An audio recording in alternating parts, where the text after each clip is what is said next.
welcome to the Amigos podcast. In this show, we'll talk about how leaders and entrepreneurs can benefit from not only the implementation of AI, but also the innovation and growth in creative thinking that comes with it. At Amigos, we've seen time and time again how this growth in creativity creates results that directly impact on your bottom line in a very positive way. I'm Lee Hopkins, and I'm the Director of Communications here at Amigos. Today, I'm interviewed by 6PR's Bruce Welsh on the birth of AI, what AI can do for both businesses and the individual, where AI is going next, and what are some of the risks and benefits of AI.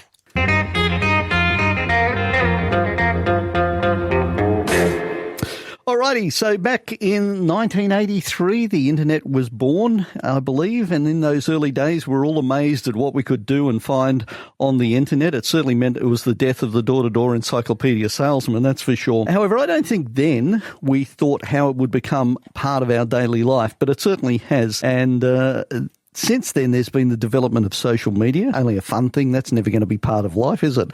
And then again, we got into apps, and now, these days you can't get around without your phone, without the internet, without an app, without social media. It's become part of our lifestyle. And now here we go with another one called AI. Now, we all know that it's artificial intelligence. How is it going to affect our lives? And interestingly, how is it going to affect business and the way we do things? As we mentioned earlier on, already a news team in a radio station in Poland is completely AI, helping us hopefully to catch up with all of this technology. We welcome to the catch up today Lee Hopkins, who is the Director of Communications at amigos.com. Hello, Lee. How are you? Shut up in your face. Well, I guess at least, you people in the technology world have a bit of a sense of humour. Right, let's start at the beginning, shall we? What is AI? Okay, artificial intelligence has been around for a long time, but never hit the mainstream.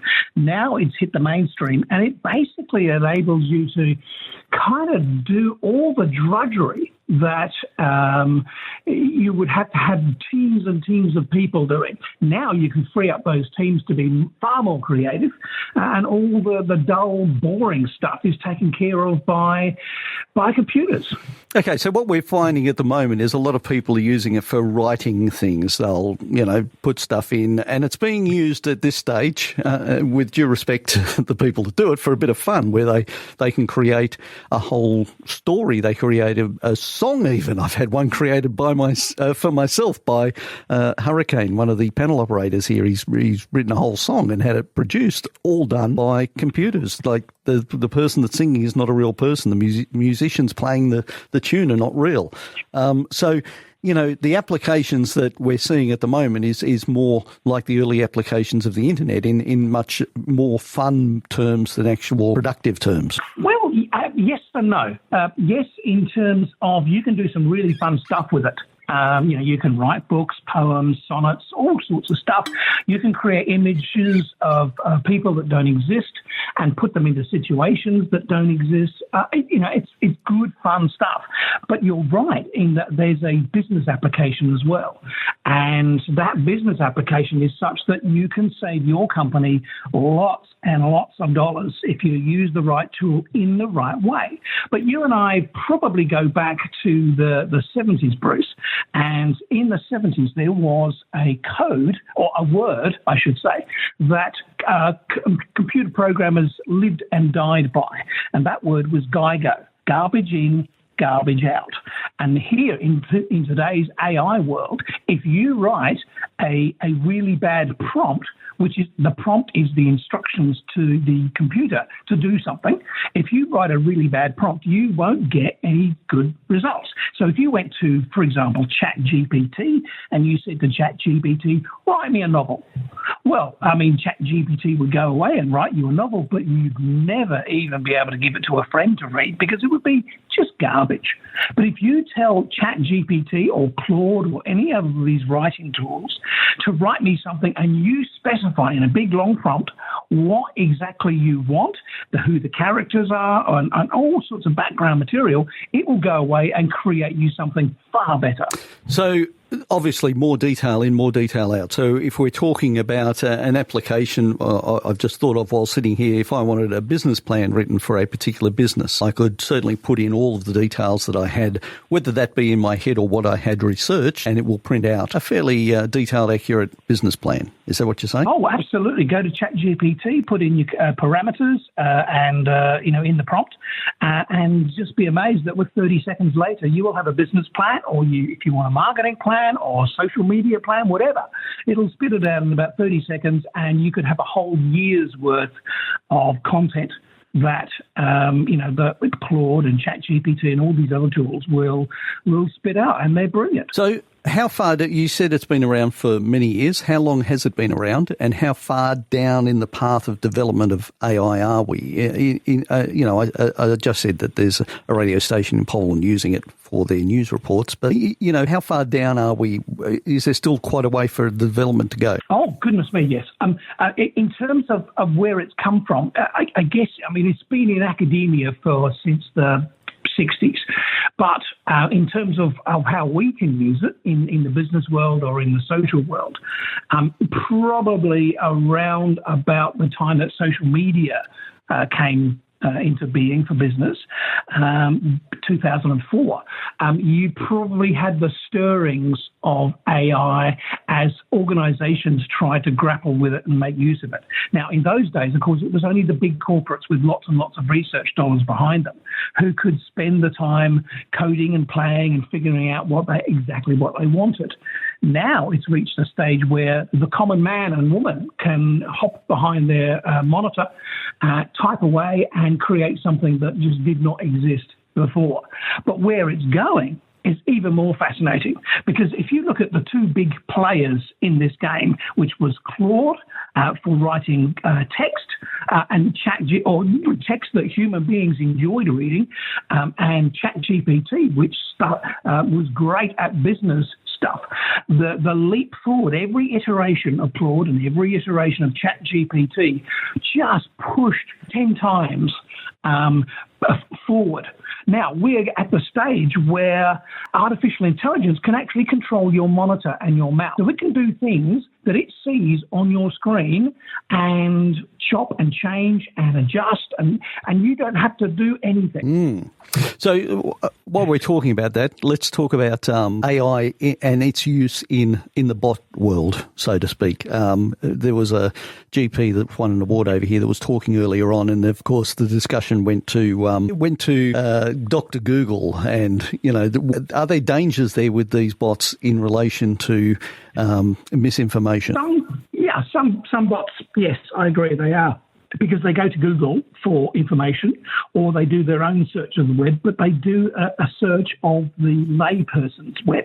But there are bots like consensus.ai, which search the databases, the academic databases. They've got access. And so they can find up-to-the-minute research that's being done by academicians, nice word, and I'll write that down. A good American word, the academicians, by academics, and they can find the latest research and give you back answers. For example, now the radiographers are looking at having to retrain because AI is far better and far quicker than those with manual skills. They've done tests with humans looking at whether a GP, a real-life GP, or a bot gives better customer service. And the bedside manner of bots completely wipe off the floor the humans.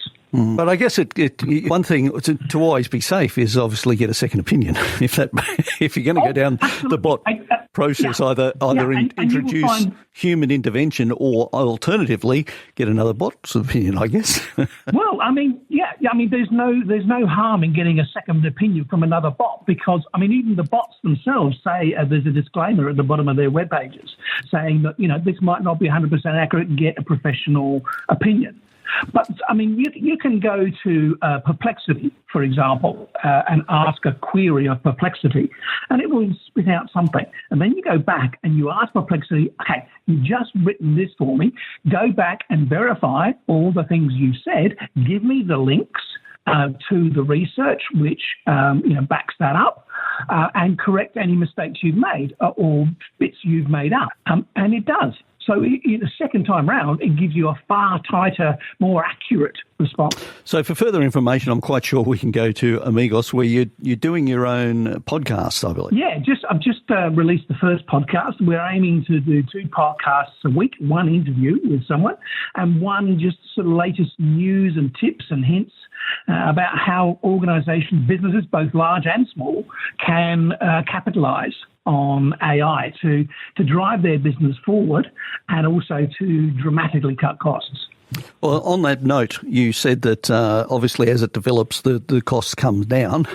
It's getting more affordable for using businesses like yourself to be able to help with business out there that want to progress into the AI use world, I guess. Yeah, absolutely. I mean, all these tools cost maybe maximum $300 US a year. But I wouldn't recommend anyone buy a year-long subscription. I would do it month by month, because the industry is growing so fast and new tools are being introduced all the time that micro-specialize, that if you lock yourself in for a 12-month contract, you could be just wasting money because something newer and better has come along. It's an interesting field. It's tiny money. Yeah, absolutely. But it's an interesting field that obviously we're going to grow into, as we have done with the internet and socials and apps, and we'll get a better understanding as time goes on. But I do thank you for your time today, Lee. Oh, Bruce, it's been a pleasure. All right, and as I said, they can catch up with you at amigos.com. Is that correct? Yes, AIMEGOS.com. Good. And the podcast at all your good podcast locations. Oh, yeah, Spotify and iTunes or Apple Podcasts, yeah. All right, Lee, thanks very much. You can toddle off now and shut up your face. There he goes, Lee Hopkins, the Director of Communications at amigos.com, spelled AI, obviously, MEGOS.com. You can catch up with them there. It's now 20 minutes after 1.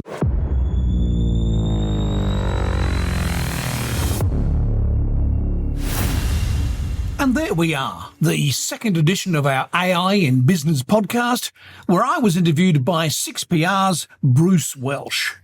Although the conversation was skewed towards the domestic and small business market, because that's the radio station's listener demographic, the applications for medium and large companies are equally relevant, just far more powerful. The applications and implications for these businesses are ground-shaking, and it will take specialist expertise and experience to guide the CEOs, entrepreneurs, and senior leadership teams to maximise the ROI of these tools. Drop us an email at curious@amigos.com, that's AIMEGOS.com, or give us a call on 0410 642 052 to organise a suitable time for us to talk about how we will help you lead your organisation to new heights and new profitability. You can catch our AI in Business podcast on Spotify and Apple Podcasts. And if something you've heard here inspires you, please leave a comment on our podcast feed. Until next time we meet, take some business risks, because you never know what will take off, and let us help you revolutionise your business with People First AI.